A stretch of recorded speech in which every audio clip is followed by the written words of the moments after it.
সাতক্ষীরার আনুলিয়ার বিছটে তৃতীয় স্তরের জিও টিউবের কাজ শেষ করে মাটি ফেলে চলছে রিং বাঁধ নির্মাণ। সবশেষ খবর জানাতে সেখানে আছেন রিপোর্টার মমতাজ আহমেদ বাপি। যাচ্ছি তার কাছে। বাপি, আমি এখন আছি সাতক্ষীরার আশাশুনি উপজেলার আনুলিয়া ইউনিয়নের সেই ভাঙন কবলিত বিছটে।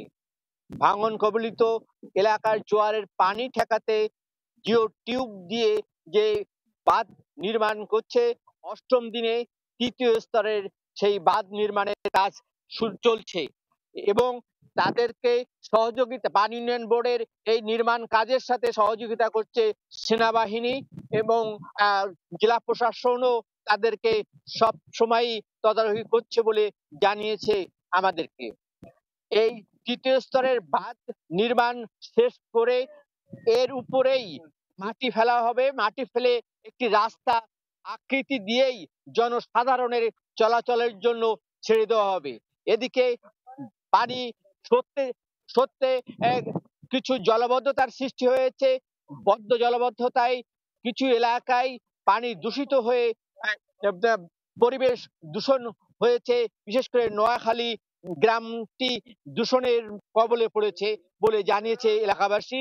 নোয়াখালী এলাকার গ্রামবাসী আমাদেরকে জানিয়েছে এই পরিবেশ দূষণের কারণে ওখানে ডায়রিয়া, চুলকানি, পাতলা হচ্ছে এবং তাদের জন্য জরুরিভাবে চিকিৎসা সেবার প্রয়োজন। যদিও একদিন এসেছে নৌবাহিনীর একটি মেডিকেল টিমের তাদেরকে চিকিৎসা সেবা এবং ওষুধও সরবরাহ করেছে বলে গ্রামবাসী জানিয়েছে। গ্রামবাসীর এই